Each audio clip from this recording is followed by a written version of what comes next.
चलिए दोस्तों, हम पढ़ने वाले हैं कुछ इम्पोर्टेंट जो व्यक्तित्व है, यानी कि महत्वपूर्ण जो व्यक्ति है जिनका सहयोग रहा है स्वतंत्रता संग्राम में, काफ़ी उनका प्रमुख योगदान है। तो उनके बारे में हम थोड़ी सी जो है जानकारी यहाँ पे देख लेते हैं, ताकि आपको जो है मेंस एग्ज़ाम में या फिर अगर प्री की भी अगर बात करें तो कुछ इंपॉर्टेंट फैक्ट आपको पता चल जाए।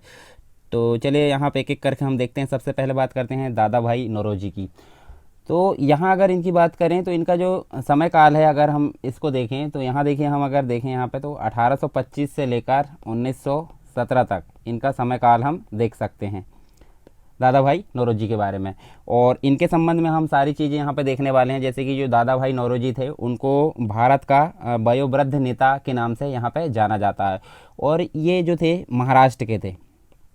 महाराष्ट्र के पारसी परिवार से संबंधित थे। इन्होंने जो अपनी शिक्षा की अगर बात करें तो एल्फिस्टन जो कॉलेज है उससे प्राप्त की, और जो गणित व दर्शन के प्राध्यापक के रूप में भी कार्य किया। यानी कि गणित के भी एक प्रकार से ये शिक्षक रहे हैं, और जो दर्शन शास्त्र है, यानी कि हम बोल सकते हैं जो नैतिकता या फिर एथिक्स रहता है, उसके भी एक प्रकार के प्राध्यापक के रूप में इन्होंने कार्य किया है।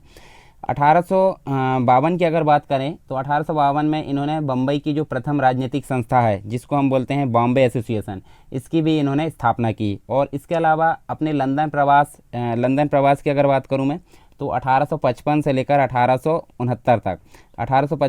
1869 के दौरान अंग्रेज़ों को भारतीयों की समस्याओं से परिचित कराने के लिए एक संस्था है जिसका नाम है ईस्ट इंडिया एसोसिएशन। इस संस्था की स्थापना इनके द्वारा की गई। इसके अलावा हम यहाँ पे बात कर सकते हैं, इसके कुछ समय पश्चात इन्होंने बड़ौदा रियासत में जो है दीवान के रूप में भी कार्य किया, और परंतु यहाँ पे इन्होंने काम छोड़ दिया। इसके अलावा बम्बई नगर निगम में एक प्रकार से निर्वाचित हुए। और कांग्रेस की अगर बात करें तो कांग्रेस की स्थापना कब हुई थी? 1885 में। तो ये संस्थापक के रूप में भी इनकी भूमिका ये अदा करते हैं। इसके अलावा ये कांग्रेस के समय मतलब हम देखें तो कांग्रेस के अध्यक्ष भी हुए। जैसे कि कांग्रेस के अध्यक्ष की अगर बात करें तो देखिए यहाँ पे 1886, इसके अलावा 1893 और 1906, ये 3 जो कांग्रेस के अधिवेशन हुए हैं, इसमें इन्होंने जो है अध्यक्षता के रूप में अपना जो है प्रभार यहाँ संभाला था। मतलब कांग्रेस के अध्यक्ष रहे हैं इन अधिवेशनों में, तो ये भी आपको याद रखना है। इसके अलावा राजनीतिक क्षेत्र में उनका विचार था कि अंग्रेजी शासन से भारत में प्रतिनिधि संस्थाओं का जन्म हुआ है, और जो राजनीतिक सुधार है, राजनीतिक सुधारों के लिए अंग्रेजी शासन का बना रहना आवश्यक है। मतलब एकदम से हम परिवर्तित उनको नहीं कर सकते। कांग्रेस का जो मंच था, कांग्रेस के मंच के स्वशासन की जो मांग थी, कांग्रेस के मंच में स्वशासन की मांग सर्वप्रथम इन्हीं के द्वारा यहाँ पर उठाई गई थी, यानी कि दादा भाई नौरोजी के द्वारा। दादा भाई नौरोजी अंग्रेजी जो राज्य थी उसकी नीतियों का अनावरण किया और कहा कि यह राज्य भारत को दिन प्रतिदिन लूटने में लगा है, और धन निष्कासन का सिद्धांत भी इन्हीं के द्वारा दिया गया था। तो वो हम अभी देखने वाले उसी के बारे में। इसके अलावा दादा भाई नौरोजी हम अगर देखें यहाँ पे तो ये जो मतलब धन निष्कासन सिद्धांत इन्होंने दिया है, इसी के कारण भारत जो है निर्धन देश बनता जा रहा है, ये इनके द्वारा कहा गया है। और इनकी पुस्तक का नाम है poverty and un British rule in India, ये इनकी पुस्तक का नाम है, और इसमें इन्होंने सिद्ध किया है धन निष्कासन का सिद्धांत। इसके अलावा समाज एक वास्तविकता है और भारत के विकास में एक पुनर्जन्म देने वाली शक्ति के रूप में अंग्रेजी शासन सहयोग करेगा। उनके अनुसार अगर बात करें हम तो जो अंग्रेज थे, अंग्रेजी शासन के अंतर्गत स्वराज की प्राप्ति, ये मतलब एक प्रकार से जो दादा भाई नौरोजी थे ये नरम दल से संबंधित थे। नरम दल यानी नरमपंथी, उदारवादी नेता हम बोल सकते हैं। तो उदारवादी जो नेता थे उनका मानना क्या था कि जो भारत है, भारत को आज़ादी या भारत के स्वराज की स्थापना ब्रिटिश शासन के अंतर्गत ही हो सकती है, ये इनका मानना था। मतलब प्रार्थना पत्र, प्रतिवेदन, इस प्रकार की इनकी कार्यप्रणाली हुआ करती थी ब्रिटिश शासन के अंतर्गत अपनी विचार को रखने की। परंतु जो उग्रवादी आए थे बाद में, तो उग्रवादियों ने इनको एक प्रकार से काफ़ी आलोचना की इनकी। इसके अलावा हम देखें तो जो दादा भाई नौरोजी है, इन्होंने उत्तरदायी सरकार के स्थान पर राजनीतिक प्रशासन में सुधार, जैसे कि स्वतंत्र न्यायपालिका, कार्यपालिका, और इसके अलावा जो है इन सबके पृथक्करण, भारतीयों की सेवाओं में नियुक्ति और समाचार पत्रों की स्वतंत्रता, इन सभी की मांग किसके द्वारा की गई? दादा भाई नौरोजी के द्वारा। तो ये तो थोड़ी सी डिटेल हो गई दादा भाई नौरोजी के बारे में। इसके अलावा हम देख सकते हैं अगले जो पर्सन है हमारे गोपाल कृष्ण गोखले। और गोपाल कृष्ण गोखले की अगर बात करूँ मैं यहाँ तो 1866 से लेकर 1915 तक, ये इनका एक प्रकार से समय काल हम बोल सकते हैं।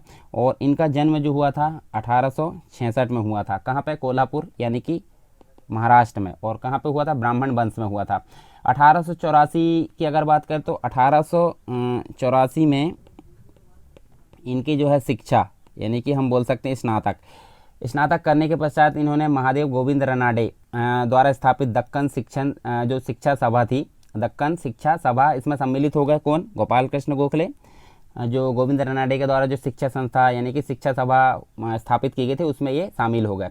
इसके पश्चात पुणे के जो फर्ग्यूसन कॉलेज है उसके प्राध्यापक और प्राचार्य के रूप में भी इन्होंने कार्य किया, यानी कि ये उसमें जो है ये इन्होंने शिक्षण कार्य भी किया है। किसने? गोपाल कृष्ण गोखले ने। कांग्रेस के 1889 की अगर बात करें, यहाँ पे 1889 का जो कांग्रेस का अधिवेशन हुआ था, तो इसमें ये कहाँ शामिल हो गए? कांग्रेस में, मतलब इलाहाबाद अधिवेशन हुआ था, इलाहाबाद में कांग्रेस का अधिवेशन हुआ था 1889 में, तो इसमें शामिल हो गए। और प्रारंभिक रूप से भी कांग्रेस के सचिव के रूप में कार्य करते रहे। और भारतीय व्यय की समीक्षा के लिए जो एक कमेटी गठित की गई थी, जिसका नाम है कमेटी या फिर हम बोल सकते हैं आयोग, बेल्वी आयोग। तो जो बेल्वी आयोग गठित किया गया था किसके लिए? भारत के जो व्यय है, भारत का जो व्यय हो रहा था उसकी समीक्षा के लिए गठित किया गया था। तो इसके ये सदस्य के रूप में इन्होंने मतलब यहाँ पे जो बेल्वी आयोग है उसके सदस्य के रूप में भी काम किया है। किसने? गोपाल कृष्ण गोखले ने। 1902 में अगर बात करें हम यहाँ पे, तो 1902 में क्या हुआ? 1902 में बम्बई विभाग परिषद के सदस्य निर्वाचित हुए। और इस दौरान उन्होंने ब्रिटेन के द्वारा किए जाने वाले जो व्यय है उसका विवरण ब्रिटेन तथा भारत के प्रतिनिधियों के समक्ष भी रखा। मतलब हम इनको व्यय से संबंधित जो समिति है उससे संबंधित इनको मान सकते हैं एक प्रकार से। विधान परिषद में भी एक प्रभावशाली जो है मतलब जो बेल्वी आयोग के सदस्य के रूप में, फिर प्रभावशाली वक्ता के रूप में इन्होंने कार्य किया। बजट पर भाषण के दौरान जो है इन्होंने सूक्ष्म दृष्टि से व्ययों की आलोचना की। और इसके अलावा विभिन्न प्रकार के करों पर प्रहार किया। नमक कर के बारे में उन्होंने बताया कि किस प्रकार से ब्रिटिश नीति के कारण जो है एक पैसा है उस मतलब हम बात करें एक पैसे का जो नमक है वो 20 गुना अधिक कीमत में बिक रहा है, ये इनके द्वारा कहा गया है। मतलब ब्रिटिश नीति का परिणाम स्वरूप है कि जो नमक है, नमक की कीमत काफ़ी अधिक बढ़ गई है। इसके अलावा हम देखें तो जो भारत सेवक मंडल है जिसकी अगर बात करें हम तो 1905 में जो गोखले हैं, गोपाल कृष्ण गोखले, इन्होंने ये जो भारत सेवक मंडल है 1905 में इसको शुरू किया या आरंभ किया। और इसका उद्देश्य क्या था? इसका उद्देश्य था भारत की सेवा के लिए राष्ट्रीय प्रचारक तैयार करना और संवैधानिक तरीके से भारतीय जनता के हितों का प्रोत्साहन करना। किसका उद्देश्य था? भारत सेवक मंडल का। इसके अलावा हम देख सकते हैं 1909 का जो आया था मॉर्ले मिंटो सुधार अधिनियम, उसमें इनकी विशेष भूमिका थी। यानी कि उनकी जो है गोपाल कृष्ण गोखले की जो 1909 वाला मॉर्ले मिंटो सुधार आया था इसमें विशेष भूमिका थी। इसके अलावा हम देखें 1912 से लेकर 1915 तक भारतीय जो लोक सेवा आयोग है उसके सदस्य के रूप में भी इन्होंने कार्य किया। 1913 में इन्होंने समस्त भारत में निःशुल्क और अनिवार्य शिक्षा को भी लागू करने का प्रयास किया। इसके अलावा हम देखें तो ये सच्चे उदारवादी थे, मतलब राजनीतिक दर्शन में अगर देखें तो सच्चे उदारवादी थे। इस दौरान उन्होंने प्राय शासक और शासित जो वर्ग थे उसके बीच मध्यस्थ की जो है कठिन भूमिका निभाई है। उन्होंने जनता की आकांक्षाओं को ब्रिटिश सरकार तक तथा जो भारत मतलब जो सरकार है देखिए ब्रिटिश सरकार तक तथा जो सरकार है सरकार की कठिनाइयों को कांग्रेस को बताने का प्रयास किया। मतलब एक प्रकार से मीडिएटर के रूप में इन्होंने वर्क किया है। इसके अलावा हम देखें तो जो उग्रवादी थे, उग्रवादियों के द्वारा इनकी काफ़ी आलोचना की गई है। मतलब उग्रवादियों के द्वारा इनको छद्म बेसी विद्रोही की संज्ञा दी है। छद्म बेसी विद्रोही की संज्ञा किसके द्वारा दी गई है? उग्रवादियों के द्वारा। ठीक है, किसको? गोपाल कृष्ण गोखले को। उन्होंने राष्ट्रवाद के जो है इस दौर में साधन और साध्य दोनों की पवित्रता पर बल दिया। जैसे कि महात्मा गांधी जी की बात करें हम तो उन्होंने भी इसी प्रकार से यहाँ पर बल दिया था। यही कारण था कि गांधी जी उनसे काफ़ी प्रभावित हुए और उनके शिष्य बन गए। ठीक है, तो गांधी जी इन्हीं से प्रभावित हुए थे, इस कारण उन्होंने भी एक प्रकार से साधन और साध्य की जो है पवित्रता पर बल दिया था। जो सरोजिनी नायडू है उन्होंने भी जो गोखले को पश्चिम कार्यकर्ता और एक रहस्यवादी स्वप्न दृष्ट के दुर्लभ योग की संज्ञा दी है। एक प्रकार से ही हम देख सकते हैं। तो ये है गोपाल कृष्ण गोखले के बारे में थोड़ी सी जानकारी यहाँ पे। अब हम अगले व्यक्ति की बात करें तो अगले व्यक्ति हमारे सामने है बाल गंगाधर तिलक। जैसे कि जो लाल पाल वाली जो तिकड़ी थी मतलब हम देखें उग्रवादी नेता में, तो उन्हीं में से जो तिलक थे, तिलक एक व्यक्ति थे। ठीक है, तो इनका हाँ क्या योगदान है, क्या क्या इनके बारे में इंपॉर्टेंट है वो हम यहाँ पे देख लेते हैं। सबसे पहले बात करते हैं इनका जो है समय काल कहाँ से कहाँ तक था। 1856 से लेकर 1920 तक इनका एक प्रकार से हम देखें ड्यूरेशन था। और इन्होंने मतलब इन्हें एक प्रकार से लोग बाग जो है लोकमान्य, और एक और चीज़ है भारत का बेताज बादशाह, इस नाम से पुकारा करते थे। मतलब लोगों के द्वारा भारत का बेताज बादशाह इनको कहा जाता था, या लोकमान्य भी इनको कहा जाता था। इनका जन्म जो है कहाँ हुआ था, रत्नागिरी के एक मराठा ब्राह्मण परिवार में हुआ था। और कानून में इन्होंने जो है स्नातक यानी वकीली की पढ़ाई इन्होंने की थी, वकीली की पढ़ाई में उपाधि प्राप्त की थी स्नातक की। इसके पश्चात राजनीतिक तथा सामाजिक सुधारों का कार्य प्रारंभ किया। इसके अलावा 1881 की अगर बात करें हम, तो 1881 में इन्होंने समाचार पत्र प्रकाशित किए थे। समाचार पत्र का नाम है, एक का नाम है मराठा और एक का नाम है केसरी। तो हम अगर बात करें तो मराठा मराठी में नहीं था, मराठा था किसमें, अंग्रेजी भाषा में था। ठीक है, ये किसमें था, अंग्रेजी भाषा में। किसके द्वारा शुरू किया गया था, बाल गंगाधर तिलक के द्वारा। और ये किसमें था, ये मराठी में था। तो ये आप याद रख सकते, कब, 1881 में, किसके द्वारा, बाल गंगाधर तिलक के द्वारा। शिक्षा के प्रसार के लिए इन्होंने जो है दक्कन एजुकेशन सोसाइटी और फर्ग्यूसन कॉलेज की स्थापना की थी। ये हम देख सकते हैं किसके द्वारा, बाल गंगाधर तिलक के द्वारा। मतलब उसकी स्थापना में सहयोग प्रदान किया था, किसके द्वारा, बाल गंगाधर तिलक के द्वारा। सामाजिक जनजागृति और युवक जो है उसके लिए साझा मंच, मतलब एक प्रकार से सभी लोगों का विचार आपस में जो है मिक्सचर करने के लिए या फिर जो है मंच प्रदान करने के लिए इन्होंने एक प्रकार से 1893 में गणपति उत्सव की शुरुआत की थी। अब गणपति उत्सव की शुरुआत की, साथ में यहाँ 1895 की अगर बात करते हैं, यहाँ शिवाजी महोत्सव की शुरुआत भी इनके द्वारा की गई। और आज की डेट में हम देख सकते हैं गणपति महोत्सव जो बहुत धूमधाम से मनाया जाता है वो इन्हीं की देन है। तिलक जो थे प्रथम कांग्रेसी नेता थे जिनको देश के लिए यहाँ पे जो है अनेक जेल यात्राएं करनी पड़ी। ठीक है, बहुत सारी जेल यात्राएं इनको करनी पड़ी, जैसे कि हम देख सकते हैं इन्होंने अपने लेख में कोल्हापुर के महाराज के विरोध में लिखने के कारण 1882 में 4 माह का कारावास हुआ। 1898 में अंग्रेजों की हत्या के विरोध में चापेकर बंदियों को उत्तेजित करने के लिए 18 माह का कारावास। तो हम देख सकते हैं काफ़ी इनको जो है जेल की यात्राएं करनी पड़ी ये इनके संबंध में। इसके अलावा हाँ, उग्रवादी दल का गठन, तो हम देख सकते हैं लाल बाल पाल 3 तिकड़ी में से एक थे। तो जो लाला लाजपत राय है, जो बिपिन चंद्र पाल है और बाल गंगाधर तिलक, इन तीनों ने मिलकर जो राष्ट्रवादी अथवा हम बोल सकते हैं उग्रवादी दल का गठन यहाँ पे किया था। ठीक है, और हम अगर देखें तो ये 1905 से लेकर 1918 तक हम बोल सकते हैं उग्रवादी जो समय चल रहा था वो, और इसके पहले उदारवादी चल रहा था, वो हमने सारी चीज़ पढ़ चुके हैं। इसके अलावा जो दल था मतलब जो उग्रवादी दल था वो एक प्रकार से उदारवादियों की काफ़ी एक प्रकार से निंदा करते थे, आलोचना करते थे। भारत में उग्रवाद को प्रारंभ करना और राष्ट्रीय आंदोलन में इस जो है परिवर्तन की नीति को स्थापित करने का श्रेय तिलक को ही जाता है। उनके उग्रवादी विचारों के कारण कांग्रेस के विभाजन, मतलब कांग्रेस का जो है विभाजन हो गया। कब होता कांग्रेस का विभाजन, 1907 में सूरत अधिवेशन में कांग्रेस का विभाजन होता है, ये भी आपको याद रखना है। इसके अलावा उन्हें इस विभाजन का प्रमुख दोषी भी माना जाता है। और तिलक प्रथम व्यक्ति थे जिन्होंने स्वराज की जो है मांग स्पष्ट रूप से प्रस्तुत की। और इन्हीं के प्रयासों से हम देखें तो हम देख सकते हैं 1906 में कलकत्ता का कांग्रेस अधिवेशन था। उसमें स्वशासन, बहिष्कार और राष्ट्रीय शिक्षा अर्थात जो सेल्फ गवर्नमेंट है, बाइकॉट एंड जो नेशनल एजुकेशन है उसकी मांग प्रस्ताव जो है पारित किया गया। कब, 1906 में कलकत्ता अधिवेशन में। इसके अलावा देखें तिलक उत्तरदायी सहयोग की रणनीति में विश्वास करते थे। तिलक जो है उत्तरदायी सहयोग की रणनीति में विश्वास करते थे और इसी कारण प्रथम विश्व युद्ध में उन्होंने भारतीयों को ब्रिटिश सरकार से सहयोग की अपील की और उन्हें विश्वास था कि इसके परिणाम स्वरूप अंग्रेज जो है भारत को स्वशासन जरूर देंगे। इसके अलावा हम देख सकते हैं 1916 में उन्होंने होम रूल लीग की स्थापना की और यहाँ तिलक ने जो है सामाजिक सुधार हेतु समिति और जो आयु है विधेयक एक प्रकार से हम देखें तो उसका विरोध भी किया, मतलब एज ऑफ जो कंसेंट एक्ट है उसका विरोध किया। उनके अनुसार विदेशियों को हमारे समाज सुधार के लिए कानून बनाने का अधिकार नहीं है, ये इनके द्वारा कहा जाता था। मतलब हमारे देश का अगर कानून बनाना तो भारतीयों के द्वारा ही बनाया जाएगा, विदेश के जो व्यक्ति है उनका अधिकार नहीं है। उनका विचार था कि समाज सुधार लोकमत को शिक्षित करने से ही हो जाते हैं।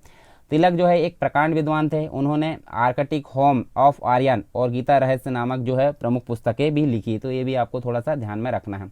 इसके अलावा कुछ चीज़ें और है जैसे कि जनता से निकट संबंध स्थापित है, मतलब जो तिलक थे प्रथम राष्ट्रवादी नेता थे जिनके जो है जनता से निकट संबंध स्थापित थे, और उन्होंने ये प्रयत्न काफ़ी किया था। इस दृष्टि से वह महात्मा गांधी के अग्रगामी बन गए। ठीक है। और यहाँ अगर देखें हम तो देखिए इस उद्देश्य से उन्होंने अखाड़े, लाठी क्लब तथा गौहत्या विरोधी सभाएं काफ़ी स्थापित की, और अपनी निस्वार्थ जो देशभक्ति है और दृढ़ निश्चय द्वारा तिलक ने भारत के स्वतंत्रता इतिहास में एक नया अध्याय भी जोड़ दिया था। तो ये कुछ चीज़ें हैं बाल गंगाधर तिलक से रिलेटेड, ये हमने देखे हैं।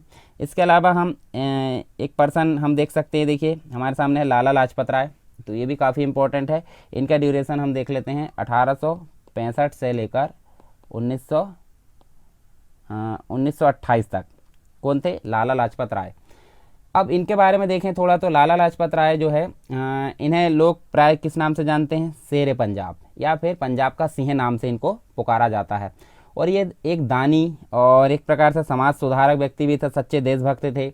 इसके अलावा हम देखें तो लाला लाजपत राय पंजाब के लुधियाना जिले में एक वैश्य परिवार में उत्पन्न हुए थे।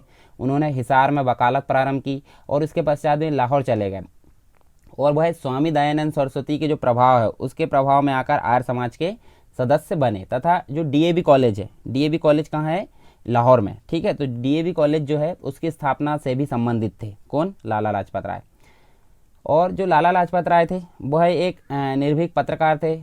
उन्होंने अगर बात करें हम तो यहाँ समाचार पत्र की बात कर लेते हैं उनके, तो यहाँ देख सकते हैं हम, देखिए इनके द्वारा जो पंजाबी है, पंजाबी समाचार पत्र, और इसके अलावा एक और था वंदे मातरम, एक पंजाबी और एक वंदे मातरम समाचार पत्र आरंभ किया, और एक अंग्रेजी पत्र भी इन्होंने आरंभ किया, अंग्रेजी पत्र जिसका नाम था दी पीपल, अर्थात हम इंग्लिश में अगर बोलें तो इसको इस प्रकार से लिखा जा सकता है ये। ठीक है। तो ये इनके समाचार पत्र का नाम था, याद रखना आपको। इसके अलावा ये हमने देखे अंग्रेजी पत्र। और 1905 की अगर बात करें तो ये मतलब इनकी राजनीति एक प्रकार से उग्रवादी थी, और 1905 में ये गोखले के साथ अंग्रेजी जो लोकमत है उसको जो है भारतीय समस्याओं तथा इच्छाओं से अवगत कराने के लिए इंग्लैंड भी गए थे। मतलब यहाँ पे हम देख सकते हैं भारत की समस्याओं को अवगत कराने के लिए इंग्लैंड चले गए थे। इसके अलावा हम कुछ चीज़ें और देखें इनके बारे में, तो जो 1907 में जो कांग्रेस अधिवेशन हुआ था, कांग्रेस का अधिवेशन के अध्यक्ष के पद के लिए इनका जो है मतलब एक प्रकार से अध्यक्ष के पद के लिए जो तिलक थे, तिलक ने सुझाव दिया था, परंतु इन्होंने अपना नाम वापस ले लिया। मतलब यहाँ पे अध्यक्ष बनाया जाना था किसको? लाला लाजपत राय को। सुझाव किसने दिया था? तिलक के द्वारा दिया गया था, परंतु इसने इस पद के लिए यहाँ पे नाम वापस ले लिया। और 1914 में देखें तो फिर से वो इंग्लैंड चले गए, और फिर एक प्रकार से देखें तो अमेरिका गए ताकि भारत की स्वतंत्रता के लिए समर्थन प्राप्त कर सके और साम्राज्यवाद के विरुद्ध लोकमत तैयार कर सके। इसके अलावा 1920 की अगर बात करें तो 1920 में कांग्रेस के अध्यक्ष जो है चुने गए यहाँ पे 1920 में। ठीक है। देखिए 1907 में चुने मतलब नाम दिया गया था, परंतु इन्होंने नाम वापस ले लिया था। 1920 में फाइनली वो कांग्रेस के अध्यक्ष के रूप में चुने गए। पहले जो है एक प्रकार से जो लाला जी है मतलब लाला लाजपत राय है, गांधी जी की असहयोग आंदोलन जो है वापस लेने के विरुद्ध थे, परंतु बाद में अगर देखें तो वह गांधी जी की रणनीति से सहमत हो गए, और इन्होंने जो है स्वराज दल के बनाने में जो है CR दास, जो चित्तरंजन दास थे, और मोतीलाल नेहरू उनके साथ यहाँ पर सहयोग दिया। किसमें? स्वराज दल। अब जो असहयोग आंदोलन है वो क्या हुआ था? समाप्त हो गए। तो उसके पश्चात यहाँ स्वराज दल या स्वराज पार्टी की जो है स्थापना की गई थी या गठन किया गया था। उसमें जो चित्तरंजन दास है और मोतीलाल नेहरू, इनका सहयोग दिया था किसने? लाला लाजपत राय ने। और यहाँ हम देखें लाला लाजपत राय केंद्रीय विधानसभा में स्वराज दल की ओर से चुने गए थे। इसके अलावा वो सच्चे राष्ट्रवादी थे और वह हिंदू मुस्लिम एकता में पक्का विश्वास करते थे, परंतु वह अल्पसंख्यकों को प्रसन्न कराने के लिए हिंदुओं के हितों का बलिदान करने को भी तैयार थे। मतलब हिंदू मुस्लिम एकता के लिए तो पक्का विश्वास करते थे, परंतु अगर अल्पसंख्यक की बात आ जाए तो अल्पसंख्यक को प्रसन्न कराने के लिए वो हिंदुओं के हितों का बलिदान करने को भी तैयार थे। मतलब यहाँ पे हिंदू के हितों को बलिदान करने के लिए तैयार नहीं थे। इसी के कारण यहाँ हम देखें तो उन्होंने पंडित मदन मोहन मालवीय के साथ मिलकर जो है हिंदू महासभा का गठन किया। और 1928 में जो साइमन कमीशन आया था, देखिए 1919 में क्या आया था? भारत शासन अधिनियम या मॉन्टेग्यू चेम्सफोर्ड एक्ट आया था। इसमें क्या बात कही गई थी? भारत को एक जो है स्वशासन या खुद का मतलब एक प्रकार संविधान बनाकर दिया जाएगा, और उसके लिए प्रत्येक 10 वर्ष में यहाँ जांच के लिए कमीशन आएगा भारत, और भारत जब आएगा तो वो जांच करेगा कि कितना जो है डेवलप हुआ है संविधान। तो इसके लिए यहाँ पे 1927 में क्या आता है, साइमन कमीशन। तो साइमन कमीशन में जो व्यक्ति आते हैं वो पूरे कौन होते हैं, वो पूरे रहते हैं अंग्रेज। जब भारत का शासन या भारत की शासन व्यवस्था बनाना है तो अंग्रेज पूरे सदस्य न होकर भारत के भी होना चाहिए। तो यहाँ अंग्रेज पूरे थे, इसके कारण विरोध किया गया। तो इन्होंने 1928 में इसका विरोध किया, किसका, साइमन कमीशन का। और यहाँ हम देख सकते हैं कमीशन के विरुद्ध यहाँ काफ़ी प्रदर्शन हुआ और पुलिस ने लाठियों का प्रहार किया, जिसके फलस्वरूप जो है 17 नवंबर 1928 को, यानी कि 17 नवंबर 1928 को इनकी मृत्यु हो गई। और लाला लाजपत राय जो थे एक प्रकार से जनता का बहुमुखी उत्थान चाहते थे। और शैक्षणिक बहुमुखी उत्थान से मतलब है शैक्षणिक, सामाजिक, आर्थिक और राजनीतिक उत्थान, इन सभी दृष्टिकोण को हम बोल सकते हैं बहुमुखी। उन्होंने इस उद्देश्य की पूर्ति के लिए जो है अथक कार्य भी किया है, और वह आत्म बलिदान और आत्म त्याग की भावना की मूर्ति थे। उन्होंने अंग्रेज रुष्ट न हो जाए इस डर को जो है भारतीयों के मन से निकाल दिया। और महात्मा गांधी ने जो है उनकी मृत्यु पर कहा था, भारतीय सौर मंडल से एक सितारा डूब गया। ये सारी चीज़ हमने देखे हैं किससे संबंधित, लाला लाजपत राय से संबंधित। इसके अलावा हम नेक्स्ट जो पर्सन है इंपॉर्टेंट उनके बारे में पढ़ने वाले हैं। तो हम उनके बारे में पढ़ने वाले देख सकते हैं, हम यहाँ देखिए सुभाष चंद्र बोस के बारे में। तो यहाँ देखिए इनसे संबंधित भी हम सारी चीज़ें जानेंगे, जैसे कि इनका जो ड्यूरेशन था वो हम देख सकते हैं 1897 से लेकर 1945 तक। 1945 आपको डेट याद आ गई होगी जब द्वितीय विश्व युद्ध समाप्त हुआ था।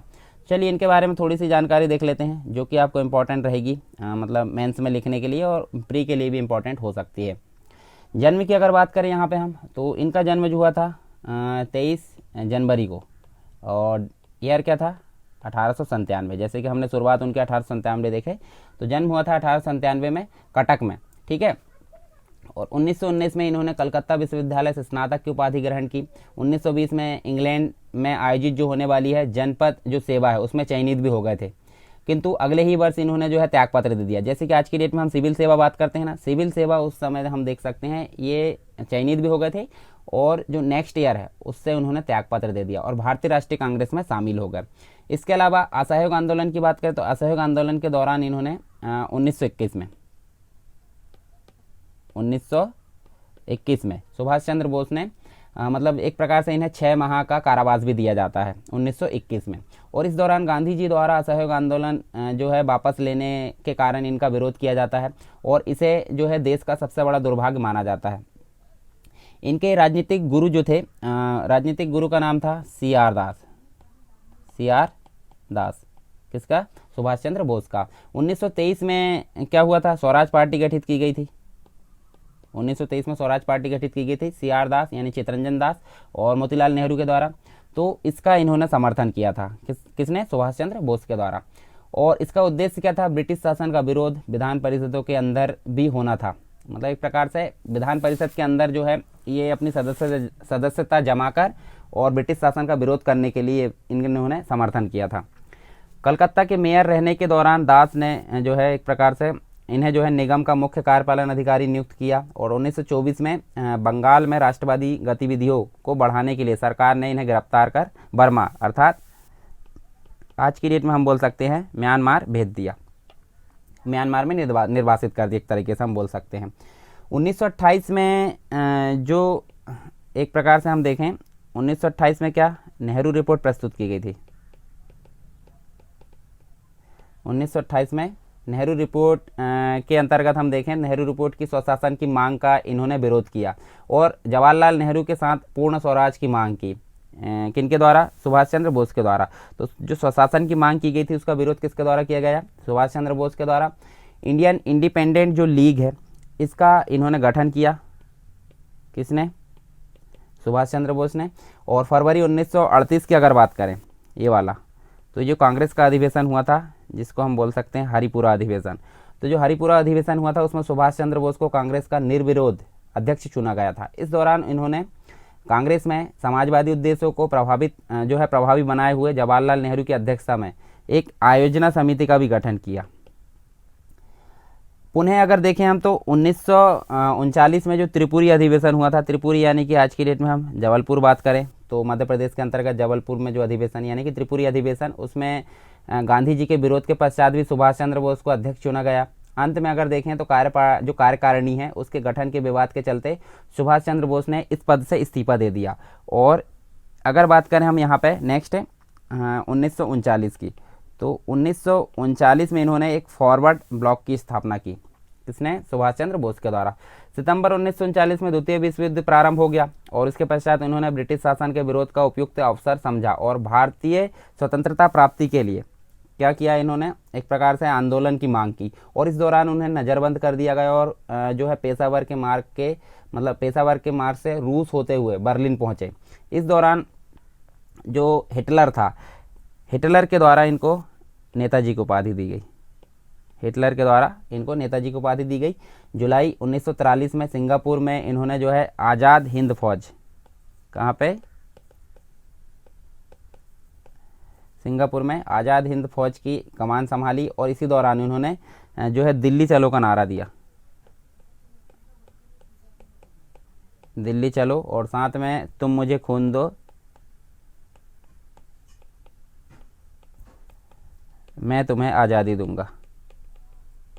इस प्रकार से आप ये लिख सकते हैं। इस प्रकार के जो नारे हैं, दिल्ली चलो, तुम मुझे खून दो, मैं तुम्हें आज़ादी दूंगा, ये सभी नारे इनके द्वारा लगाए गए।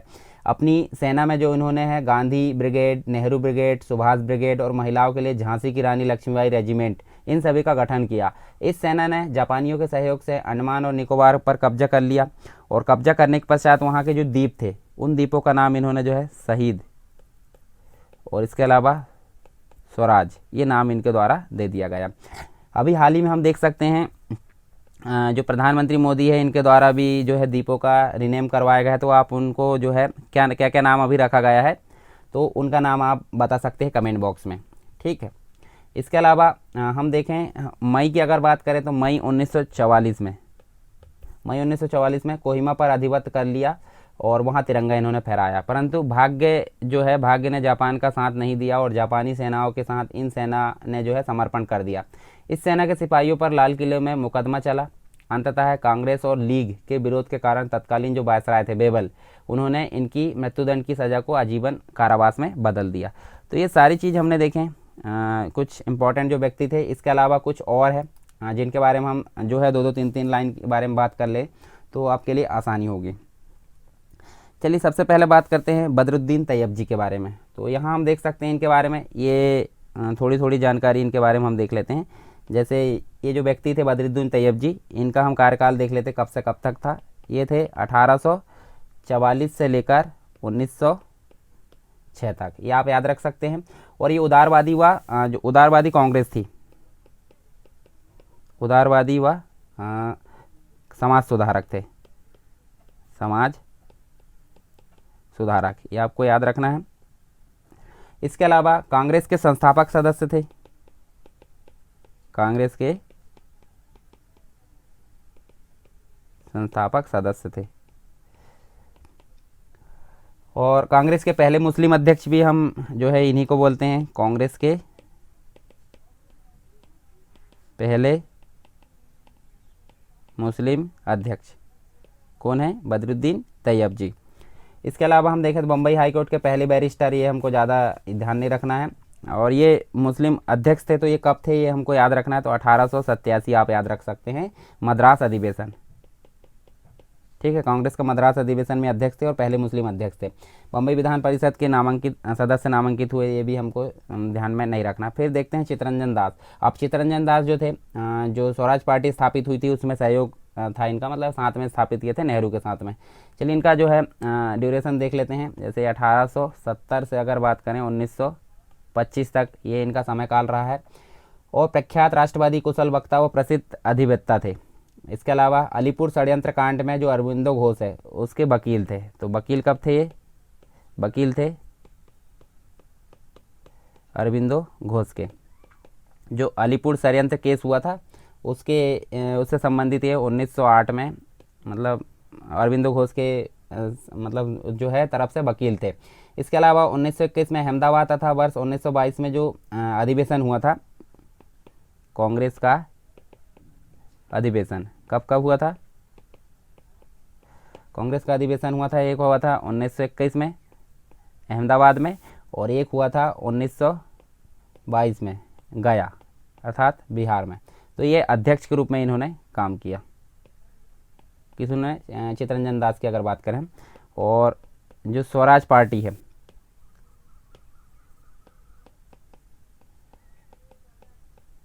स्वराज पार्टी की स्थापना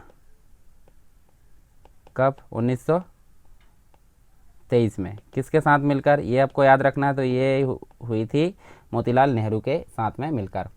इसके अलावा वर्ष 1923 में लाहौर तथा 1924 में अहमदाबाद में अखिल भारतीय ट्रेड यूनियन कांग्रेस की अध्यक्षता भी इनके द्वारा की गई है। तो ये थोड़ी सी चीज़ है इनके द्वारा। इसके अलावा सुरेंद्र नाथ बनर्जी की अगर बात करें तो इनका ड्यूरेशन भी हम देख लेते हैं यहाँ पे। इनका जो ड्यूरेशन था 1848 से लेकर 1925। और कुछ चीज़ें इनके बारे में देख लें तो जैसे ये एक नेता भी थे, दूसरा पत्रकार भी थे, विधिवेत्ता मतलब विधि क्षेत्र में भी ज्ञाता थे, और शिक्षाविद भी थे।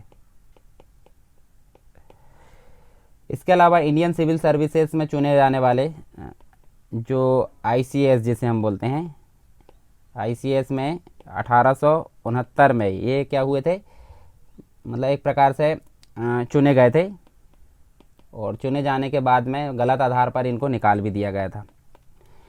यहाँ देखें 1876 में जो इंडियन एसोसिएशन उसकी स्थापना भी इनके द्वारा की गई थी। जो कांग्रेस के अधिवेशन की बात करें यहाँ पे तो 1895 का पूना। इसके अलावा वर्ष 1902 का अहमदाबाद अधिवेशन में जो कांग्रेस के अध्यक्ष के रूप में इन्होंने काम किया। इसके अलावा एक चीज़ और देख लेते हैं, जैसे कि जो वर्ष 1921 है, मतलब जो है बंगाल में स्वास्थ्य मंत्री बने थे ये कौन? सुरेंद्र नाथ बनर्जी। इस पद पर जो है इनको नियुक्त किया गया और प्रथम भारतीय थे। वर्ष 1920 में जो असहयोग आंदोलन शुरू किया गया था उसका विरोध इनके द्वारा किया गया है। तो ये आपको याद रखना थोड़ी थोड़ी चीज़ें। इसके अलावा हम देख लेते हैं आनंद मोहन बोस के बारे में। तो इनका ड्यूरेशन देख लेते हैं हम 1847 से लेकर 1906 तक। अब इनके बारे में देखें कुछ चीज़ें, जैसे कि हम देखें तो ये कहाँ के थे? बंगाल के थे। और 1800 जो भारतीय राष्ट्रीय सम्मेलन का आयोजन किया गया था, यहाँ पे हम देखें 1883 में भारतीय राष्ट्रीय सम्मेलन का आयोजन इनके द्वारा किया गया था। वर्नाकुलर प्रेस एक्ट तथा एल्बर्ट जो बिल है उसका विरोध इनके द्वारा किया गया है। अब वर्नाकुलर क्या था? वर्नाकुलर मतलब जो न्यूज़पेपर का विरोध किया जाता था, मतलब एक प्रकार से पाबंदी लगाई दी जाती थी ब्रिटिश गवर्नमेंट के द्वारा। तो वर्नाकुलर प्रेस एक्ट, और एक और चीज़ क्या थी? एल्बर्ट, इसका विरोध किया। एल्बर्ट बिल क्या था वो आपको डिटेल में पढ़ सकते हैं आप पीछे। इसके अलावा हम देखें तो 1898 में जो मद्रास अधिवेशन हुआ था कांग्रेस का, इसके अध्यक्ष के रूप में इन्होंने काम किया। और जो साधारण ब्रह्म समाज था, साधारण ब्रह्म समाज के प्रथम अध्यक्ष भी ये थे। तो ये ज़्यादा इम्पोर्टेंट नहीं है। चलिए हम आगे देखते हैं। मोतीलाल नेहरू के बारे में देख लेते हैं थोड़ी सी चीज़। मोतीलाल नेहरू का जो ड्यूरेशन था वो हम देख लेते हैं यहाँ पे। तो 1861 से लेकर 1931 तक। अब ये जो थे वकील थे, प्रख्यात वकील, स्वदेशी आंदोलन से जुड़कर राजनीति में प्रवेश इन्होंने किया। और जो अधिवेशन हुआ था अमृतसर में, अमृतसर का जो अधिवेशन हुआ था 1919 का, 1919 का जो अधिवेशन हुआ था। इसके अलावा 1928 में जो कलकत्ता का अधिवेशन हुआ था, इसमें जो है ये अध्यक्ष थे। ये आपको याद रखना है। और मोतीलाल नेहरू की अगर बात आ जाती है तो फिर से याद आ जाता है स्वराज पार्टी। तो स्वराज पार्टी जो कि 1923 में जो गठित की गई थी चित्तरंजन दास के साथ मिलकर, तो इसके ये संस्थापक थे। इसके अलावा नेहरू रिपोर्ट इन्होंने प्रसिद्ध, मतलब जो है नेहरू रिपोर्ट के नाम से भी एक प्रकार से जाने जाते हैं, संवैधानिक प्रारूप इन्होंने तैयार किया था। प्रमुख जो पत्र था इंडिपेंडेंट था, और जो इनकी प्रमुख पुस्तक थी द वॉइस ऑफ फ्रीडम। तो ये कुछ चीज़ें इनके बारे में। अब बात कर लेते हैं हम तेज बहादुर सप्रू के बारे में। तेज बहादुर सप्रू का जो ड्यूरेशन है वो हम देख सकते हैं 1875 से लेकर 1949, ये चीज़ हम देख सकते हैं। और ये विधिवेत्ता उदारवादी कांग्रेस नेता थे, ये हम देख सकते हैं। नेशनल कन्वेंशन के संस्थापक थे, ये याद रखना है। नेशनल कन्वेंशन के संस्थापक थे कौन? तेज बहादुर सप्रू। इसके अलावा हम देख सकते हैं जो आज़ाद हिंद फौज का जो मुकदमा है इन्होंने लड़ा था, आज़ाद हिंद फौज का मुकदमा इनके द्वारा लड़ा गया था। और वर्ष 1921 में विधि सदस्य ये बने। और हम अगर देखें तो जो लंदन है, लंदन में प्रीवी जो काउंसिल है उसके सदस्य भी ये बने। कब? 1934 में। तो ये हो गई तेज बहादुर सप्रू के बारे में। अब हम देख लेते हैं विट्ठल भाई पटेल के बारे में। तो विट्ठल भाई पटेल की अगर बात करें तो ये प्रसिद्ध विधिवेत्ता और राष्ट्रवादी नेता थे। सरदार पटेल के अग्रज हम इनको बोल सकते हैं। और लंदन जो सम्मेलन हुआ था 1919 में, उसमें भारतीय राष्ट्रीय कांग्रेस का इन्होंने प्रतिनिधित्व किया था। तो ये याद रखने की बात है। 1919 में जो लंदन सम्मेलन हुआ था उसमें इनके द्वारा क्या किया गया था? एक प्रकार से सदस्य के रूप में काम किया गया था। सम्मेलन सदस्य कौन? विट्ठल भाई पटेल। इसके अलावा 1917 का जो बम्बई विधानसभा है उसमें ये निर्वाचित हुए थे। 1917 में बम्बई विधानसभा में ये निर्वाचित हुए थे। इसके अलावा जो स्वराज पार्टी गठित की गई थी, स्वराज पार्टी के सदस्य के रूप में भी इन्होंने काम किया है। साथ में हम चीज़ें देखें तो यहाँ पर जो केंद्रीय विधान परिषद है उसके प्रथम भारतीय अध्यक्ष भी थे। केंद्रीय विधान परिषद के प्रथम भारतीय अध्यक्ष, ये हम इनको देख सकते हैं, विट्ठल भाई पटेल को। अब नेक्स्ट बात करते हैं विपिन चंद्र पाल की। विपिन चंद्र पाल नाम से आपको याद आ गया होगा, लाल बाल पाल की तिकड़ी उग्रवादी दल के ये व्यक्ति थे। तो यहाँ हम देख सकते हैं इनका जो ड्यूरेशन है। अच्छा, विट्ठल भाई पटेल का हमने ड्यूरेशन नहीं देखे हैं, तो इनका आप देख सकते हैं, यहाँ पे लिख लीजिए। विट्ठल भाई पटेल का 1873 से लेकर 1933, ये इनका ड्यूरेशन है। विपिन चंद्र पाल की अगर बात करें तो इनका ड्यूरेशन आपको देखने को मिलेगा 1858। अब 1858 आपको याद आ गया होगा। 1757 की क्रांति के पश्चात क्या आता है, मतलब जो क्राउन का शासन आता है, उस समय से हम इनका ड्यूरेशन देख सकते हैं 1932 तक। और ये क्रांतिकारी विचारों के नेता थे, यानी लाल बाल पाल की तिकड़ी थी, उग्रवादी दल के नेता थे, हम इनको बोल सकते हैं।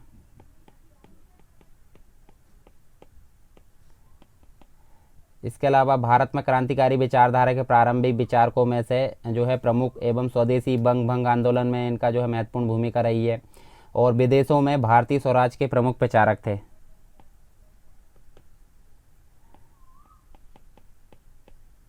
भारतीय स्वराज के प्रचारक के रूप में ये प्रसिद्ध है।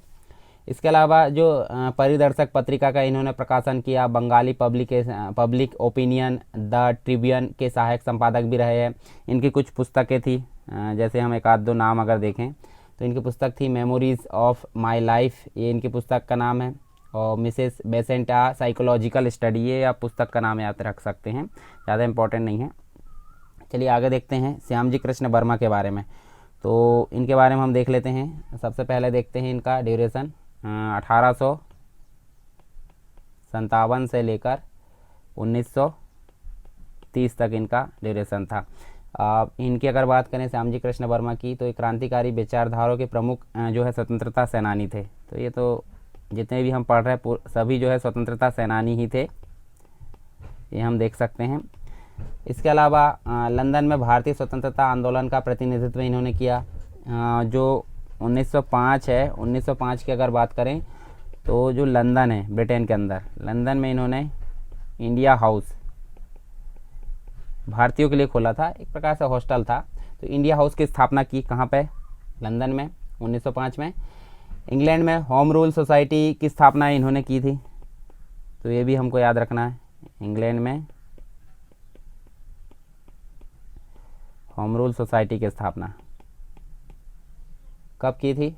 1905 में। तो ये सारी चीज़ हो गई श्यामजी कृष्ण वर्मा के बारे में। आप सोहन सिंह भाकना की अगर बात करें तो इनका ड्यूरेशन आपको देखने को मिलेगा 1870 से लेकर 1968 तक इनका हम ड्यूरेशन देख सकते हैं। और यहाँ हम देख सकते हैं इनके बारे में, प्रसिद्ध क्रांतिकारी थे। अमेरिका प्रवास इनका हुआ, अमेरिका अर्थात यूएसए। तो अमेरिका प्रवास हम देख सकते हैं इनका 1909। इसके अलावा 1913 में एक प्रकार से मतलब जो है 1913 में इन्होंने हिंद संघ की स्थापना की थी। गदर नामक जो पत्र है इसका प्रकाशन भी इन्होंने किया था। गदर पत्र का प्रकाशन किसके द्वारा किया गया था? सोहन सिंह भाकना के द्वारा। जो वर्ष 1930 है उसकी अगर बात करें हम यहाँ पे, तो 1930 में जेल से रिहाई के पश्चात किसान सभाओं के संगठन में ये जुट गए थे।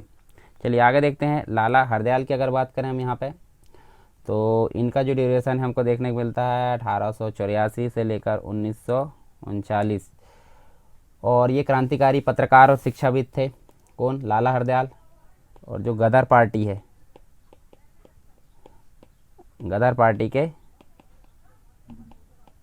संस्थापक कौन थे? लाला हरदयाल। और भारत में सशस्त्र क्रांति के लिए जो ब्यूरो है इन्होंने जर्मनी में खोला था। एक ब्यूरो खोला था कहाँ पे? जर्मनी में।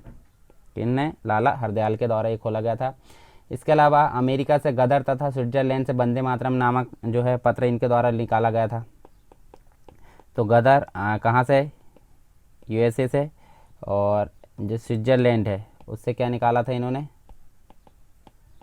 वंदे मातरम पत्र।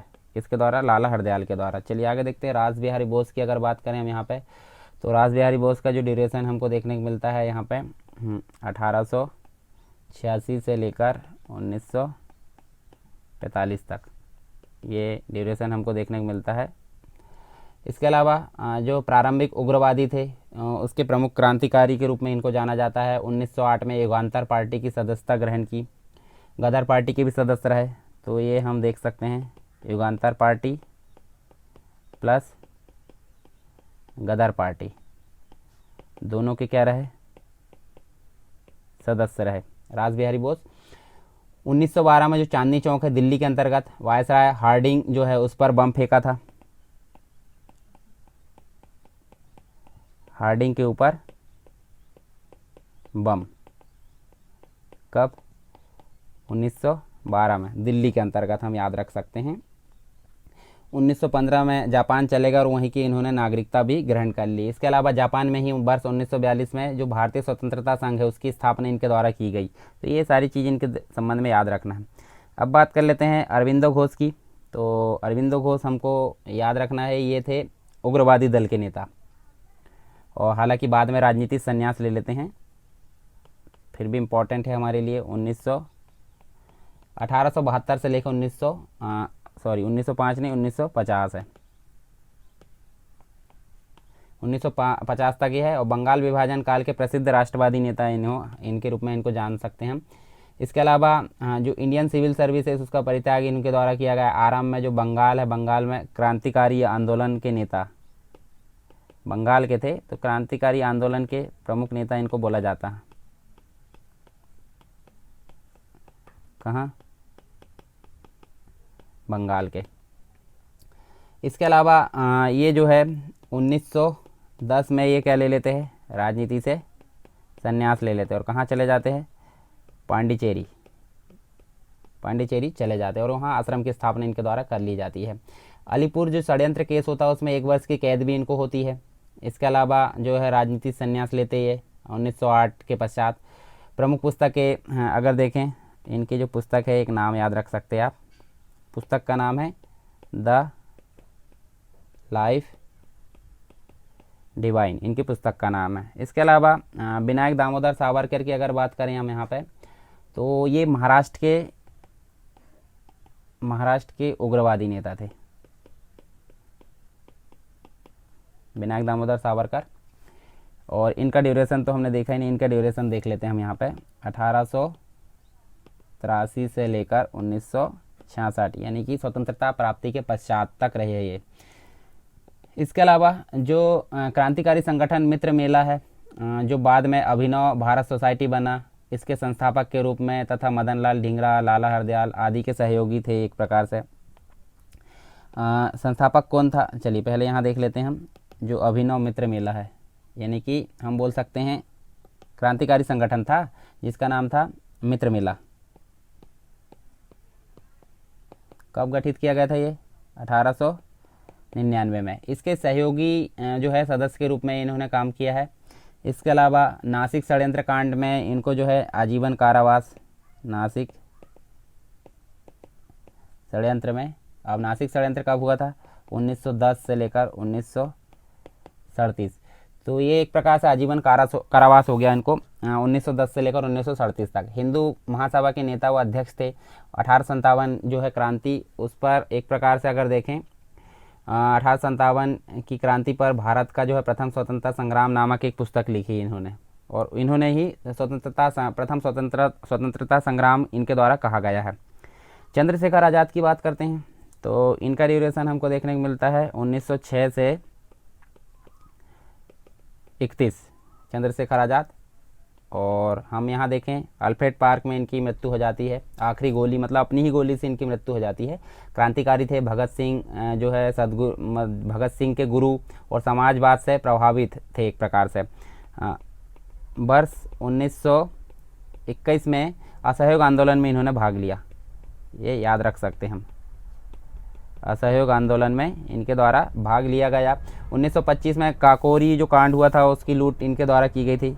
1925 का काकोरी कांड का जो लूट हुई थी, काकोरी कांड जो हुआ था इनके द्वारा लूट की गई थी, मतलब जो ट्रेन की लूट की गई थी उसमें इन्होंने भाग लिया था। वर्ष 1928 में फिरोज शाह कोटला दिल्ली में स्थित जो हिंदुस्तान सोशलिस्ट रिपब्लिकन एसोसिएशन, इसकी स्थापना इनके द्वारा की गई। लाला लाजपत राय, उनकी मौत का बदला लेने के लिए अगर देखें हम तो 1928 में इनकी मौत हुई थी। तो जो सैंडर्स था उस पर जो लाहौर में इन्होंने गोली चलाई थी।